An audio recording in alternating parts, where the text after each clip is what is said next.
The Carolina Hurricanes seem to be all in this offseason after acquiring Michael Bunting, Dmitry Orlov, and even possibly more coming up soon. In this video, we're going to be talking about a new report that came out that is nearing a incredible player, quite frankly, to be getting close to a contract with the Carolina Hurricanes. And that player we're talking about today is Vladimir Tarasenko. Sounds like he's nearing a decision. Carolina and Ottawa are the two teams in pursuit. We'll see where he ends up. Now, you might say Ottawa as well. Yeah, it's a good location, but we're going to be talking about Carolina here today. We got a few reasons why we think this is a pretty viable answer. This also came out from David Pagnotti just a few hours later from that previous tweet.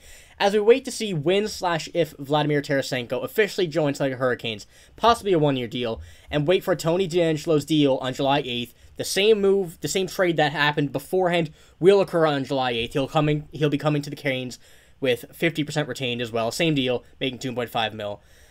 The hearing Brett Pesce is still in play for Smashville. So if they can get rid of Brett Pesce's contract, I think that is a guaranteed that Vladimir Tarasenko will be joining the Carolina Hurricanes. And he does own a 15-team trade no-trade list. Not sure if Nashville is on that, but if it's not, looking good for the Carolina Hurricanes. Nick, what do you think about the possibility of Carolina potentially acquiring Vladimir Tarasenko and just their whole offseason as a whole so far? Well, I really like the addition of Michael Bunting. Like, we know that he has like a few issues with, staying out of the penalty box, but I think that's also a factor of where he was playing as well, and they needed to find a player to pick on over there. And I'm not going to be like a conspiracy of the NHL or against the Leafs, all that stuff, but that's kind of what it looked like for most of the part. Now, that being said, he does dive a little bit, but anyway, I do like the addition of Michael Bunting. If they get Vladimir Tarasenko and already add on to what they have in Dmitry Orlov, that is a phenomenal addition. And hopefully this one stays healthy, because they tried the same thing with Pacioretty last year, and obviously that didn't work out too well. He played a total of probably 5 seconds for the team. But Vladimir Tarasenko is a marquee add in this free agent class that, to be honest, wasn't very good. But Vladimir Tarasenko would be a guy they can definitely add if they end up moving out Brett Pesce's contract, and I would love to see him slide into their top 6. Yeah, for sure, because Vladimir Tarasenko still is a very good player, and he's not going to be making upwards of $9 million anymore. He's past that, but if they can make it work with a Brett Pesce trade, and especially after the 50% Tony DeAngelo retained coming back on of what they have now, I think it's quite a possibility they could do it. Maybe they have to move another player, nobody exponential, but maybe like a small $1-2 million contract as well. But you also have to take into the fact that Andrei Svechnikov is still on the IR from that team after, I think it was a torn ACL. That's $7.5 million right there, or $7.75 million, which is, once again, a lot of money. So they're going to have to work around that some way if Svechnikov is ready for the beginning of the season, because that won't work that way if that does happen. I'm assuming he won't be he'll be ready before the playoffs, I should say. He'll be ready in the regular season at some point, but that's I've got an idea for that one. A lot of teams have found ways to get around situations like that with the cap.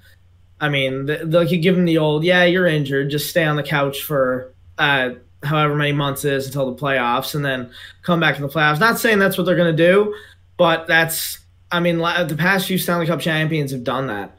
Yeah. Mark Stone was out for a long time. Nikita Kucherov, that was just blatant cap circumvention. Like, that was, everyone knew what was going on there. But if they can find a way to do that, and hopefully he doesn't get hurt again. Hopefully, it's not a real injury or whatever if it does happen. And I don't support, or I'm not against cap circumvention, because there might be a day when my team has to do it. So yeah. I don't know. Yeah. We'll see what happens. Yeah, Carolina's a good enough team to be able to go without Teravainen. But for the Mark Stone one, he actually does have like a horrible back, but we'll just put that to the side. We'll put that to the side for now, because that's over and done with. But to take note, right here they have $4.4 million in projected cap space at this very moment. So they'd have to work around a few things, like I said, maybe a trade, maybe getting someone else, with Tony DeAngelo coming over to the team soon enough as well. But this also came out, which is quite interesting on the Vladimir Tarasenko situation here, is that he's changed representative to JP Barry and Pat Brisson, which are two very, very respected agents, as I will show here, in a minute, some of their clients. He switched over from Paul Theonafis here. You can see quite a few Russians here, Vladimir Tarasenko as well. those are the biggest contracts for Palathinaffis. Don't have too many, but some very respected players there. Artemi Panarin, Sergei Bobrovsky, and Kirill Kaprizov, making a lot of money, each of them. But, like I said, switching over to the new representation, you can see J.P. Barry here. David Pasternak, Matt Barzal, Dougie Hamilton, Philip Forsberg, Morgan Riley, and Evgeny Malkin. Some more guys that are making absolutely lucrative amounts of money. And here, I know it's a bit small, but Pat Brisson, Nathan McKinnon, John Tavares, Anze Kopitar, Seth Jones, Sidney Crosby, Dylan Larkin, Cole Caulfield, Jack Hughes, Pierre-Luc Dubois, Quinn Hughes, Jason Robertson, Elias Pettersson. Some very, very, very big names on the list, and that's a lot of money coming out of those players. So that kind of, to me, says that Vladimir Tarasenko was looking for a bit more money than what his previous agent was, garnering from the teams that he's looking into. But I think that a Tarasenko fit in Carolina will be very, very good if they can make it work, with the cap and everything. Because, like I said, Carolina, they're at that point now where they just need to take the next step. They've made it to the conference finals, They're at that point. They just need that one more thing to elevate them to the next level. And I think they have done that with Dmitry Orlov, Michael Bunting, Tony DeAngelo coming back. It's kind of a weird situation, too. We should probably touch on that, getting sent away from the team because, a bit of a locker room madness going on with him and the whole situation.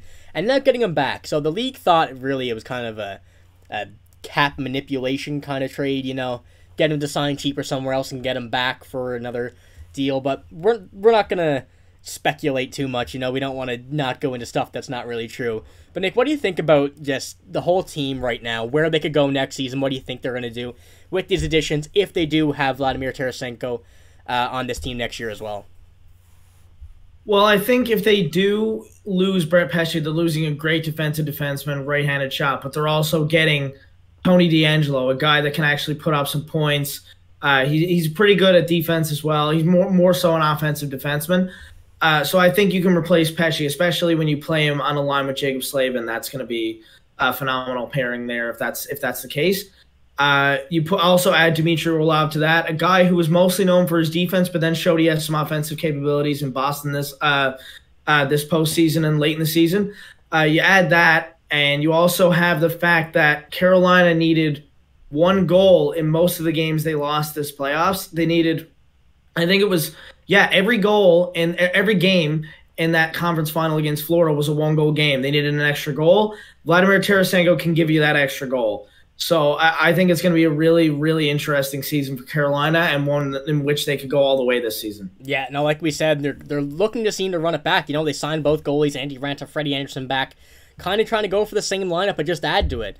So I was going to go over their defense here really quick. I guess, Nick, you can go on the forwards after you just looked at them a moment ago. You can have, Slavin and Burns on the top line. Two incredible defensemen on the same line. Then you have Orlov and DeAngelo, another big, big, big pairing on the second-line defense. And then you can have Brady Shea and Chatfield. Chatfield showed some promise last year, especially during the playoffs. He looked good to me. I only watched them briefly, but from what I've seen, I liked it. A third-line pairing, I don't think you can get much better than that. But the defense is looking fine. Nick, what do you think about those forwards there that they're going to have this season? Well, to move Kotkaniemi down to the third line and play him with Bunting, and I can't remember who was on the right side, but I think it was Stefan Nason or something of the sort.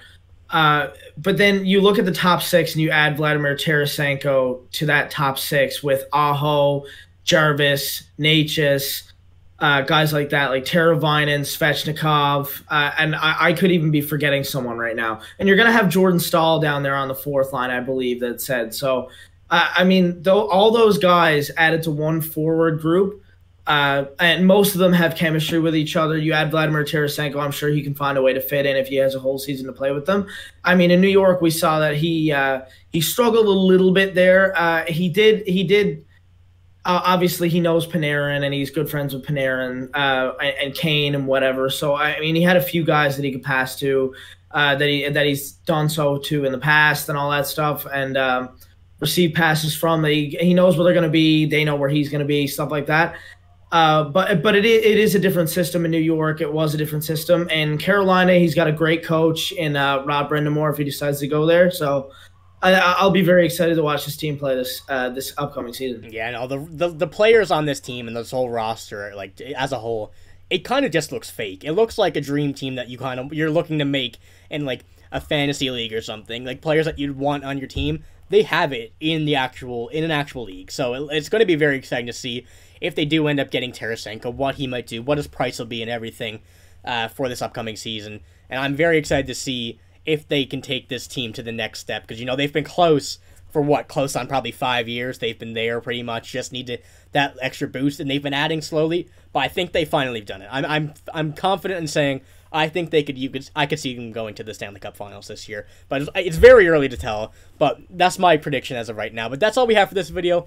If you want to see more, make sure to subscribe to the channel. We have a lot of stuff coming this offseason. It's going to be very exciting times. It's only started. Lots more stuff that's going to be brewing, I'd say, in the upcoming weeks. With the goalies situation that we had in the last video. Check that out if you haven't.